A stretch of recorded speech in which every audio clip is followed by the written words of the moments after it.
Hello everyone, I myself Suraj Modi. Today I am going to explain essential elements of partnership. Here you see there are 5 essential elements of partnership. Association of 2 or more persons, first point. Agreement, business, sharing of profit, and last one is the mutual agency. So your first point, association of 2 or more persons. Here you see in every partnership firm there must be 2 or more person is necessary. कोई भी partnership firm में 2 या 2 से ज्यादा person होना पड़ेगा. And all the persons must be competent to enter into contact. Contact में enter करने का जो कैपेसिटी चाहिए एक पर्सन को, वो सारा कैपेसिटी उसमें होना पड़ेगा. लाइक एडल्ट होना पड़ेगा, साउंड माइंड होना पड़ेगा, otherwise it will not possible to enter into the partnership firm. Next one you see here under point number 1. अगर पार्टनरशिप फर्म में एक पार्टनर को छोड़ के बाद बाकी सारा पार्टनर्स अगर पार्टनरशिप फर्म को छोड़ के जा रहा है, रिटायर हो गया या किसी भी कारण से छोड़ के जा रहा है, तो एक पार्टनर्स पार्टनरशिप फर्म को कैरी नहीं कर सकते. It means minimum 2 persons is required. If there is only one partner then that partner must bound to dissolve the partnership firm. उसको पार्टनरशिप फर्म को डिसॉल्व करना ही पड़ेगा, क्लोज करना पड़ेगा. First number point. Next you see point number 2, that is the agreement. You see here, agreement is also one important essential element of a partnership firm. The agreement between the partners must be compulsory between starting the partnership firm. कोई भी partnership firm start करने के पहले उन लोगों के बीच में एक एग्रीमेंट होना पड़ेगा. That is why agreement is also one of the important elements of partnership. Agreement होना पड़ेगा. उसके बाद इसमें ये लिखा हुआ है The agreement may be for a fixed period. अभी जो एग्रीमेंट होगा पार्टनरशिप फर्म का, ये फॉर फिक्स पीरियड के लिए हो सकता है. से सपोज 6 months, 1 year, 2 years, एक कोई फिक्स पीरियड के लिए एग्रीमेंट हुआ. वो पीरियड कंप्लीट होने के बाद उन लोगों का पार्टनरशिप फर्म ऑटोमेटिकली डिसॉल्व हो जाएगा. और we can say for a particular completion of job, या फिर कोई एक पार्टिकुलर जॉब के लिए उन लोग पार्टनरशिप फर्म स्टार्ट किया और वो जॉब कंप्लीट होने के बाद भी पार्टनरशिप फर्म डिसॉल्व हो गया. सपोज वन एग्जांपल है, सपोज एक हाउस कंस्ट्रक्ट करना है, ठीक है, एक घर बनाना है.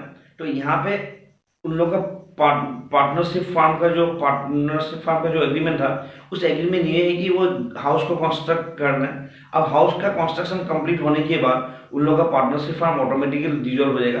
तो यहाँ पे हम लोग ये बोल सकते हैं कि for a period, for a particular completion of job, कोई एक पार्टिकुलर जॉब के लिए स्टार्ट किया, वो जो काम के लिए स्टार्ट किया वो काम कंप्लीट होने के बाद पार्टनरशिप फर्म ऑटोमेटिकली डिसॉल्व हो जाएगा.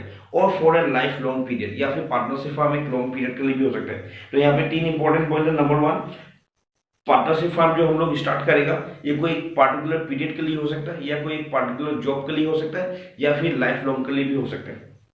Next you see here, further it should be noted that an agreement to enter into a partnership like any other contract must fulfill all the essential elements of a valid contract.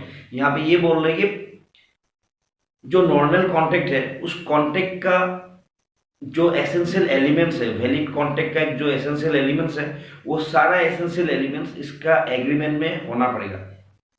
It means in partnership firm agreement all the essential elements of the valid contract must be required.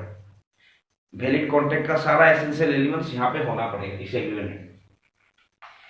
Next point you सी, यहाँ पे ये बोल रहे हैं कि अभी जो agreement होगा, if all the partners are minor then it will not possible to start the partnership firm. तब एग्रीमेंट नहीं हो सकता. लेकिन अगर एक पार्टनर माइनर है तो उसके जगह 2 अगर एडल्ट पार्टनर है तब उन लोग एग्रीमेंट करवा सकते हैं. इट मींस सारा पार्टनर्स माइनर होने से एग्रीमेंट नहीं होगा, लेकिन एक माइनर की जगह एक माइनर उसके साथ 2 अगर एडल्ट पार्टनर है तब उन लोग एग्रीमेंट करवा सकते हैं. Next point is the business, that is the point number 3. तो यहाँ पे ये बोल रहे हैं कि in each and every partnership firm, in each and every partnership there must be the element of business. वहां पे बिजनेस का जो एलिमेंट है वो होना पड़ेगा.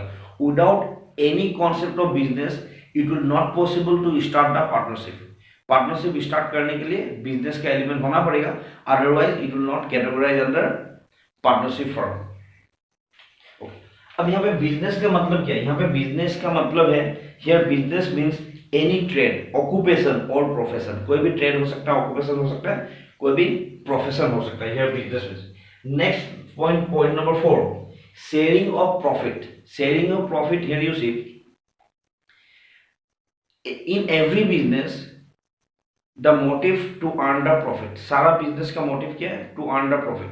तो यहाँ पे पार्टनरशिप फर्म में भी profit earning is the motive of the business, and the profit earn by the partners, और you can say profit earn by the partnership firm. वो पार्टनरशिप फर्म में जो भी प्रॉफिट होगा, so all the profits distribute in between partners as per profit sharing ratio. उन लोगों के बीच में एग्रीमेंट में प्रॉफिट शेयरिंग रेशियो फिक्स होगा. उस प्रॉफिट शेयरिंग रेशियो के हिसाब से जो भी प्रॉफिट होगा पार्टनर्स के बीच में डिस्ट्रीब्यूट होगा. अगर कभी लॉस होगा तो लॉस भी डिस्ट्रीब्यूट करेगा in the same profit sharing ratio. But sometimes you see at the time of making agreement the profit sharing ratio is not fixed. Profit sharing ratio वहां पे फिक्स नहीं हो रहा है कि इन फ्यूचर में जब प्रॉफिट होगा उन लोग किस रेशियो में डिवाइड करेगा. In that case the profit must be distribute in between partners equally. Profit sharing ratio होना पड़ेगा, उस रेशियो में डिवाइड करेगा. अगर प्रॉफिट शेयरिंग रेशियो दिया हुआ नहीं है तो प्रॉफिट्स या लॉस इक्वली डिस्ट्रीब्यूट होगा in between partners. Point number 4. Next point you see mutual agency. So mutual agency is a true test of partnership. The partnership business may be carried on by all the partners or any of them acting for all. यहाँ पे ये बोल रहे हैं कि जो mutual agency का मतलब क्या है. म्यूचुअल एजेंसी में ये बोल रहे हैं कि पार्टनरशिप फर्म में जो भी पार्टनर्स होगा, सारा पार्टनर्स मिलके पार्टनरशिप फर्म को कैरी कर सकता है, या फिर कोई भी सिंगल पार्टनर्स पार्टनरशिप फर्म को भी कैरी कर सकता है, acting for all on the behalf of other partners. Next important point under this topic mutual agency, you see here partner is treated as principal as well as agent.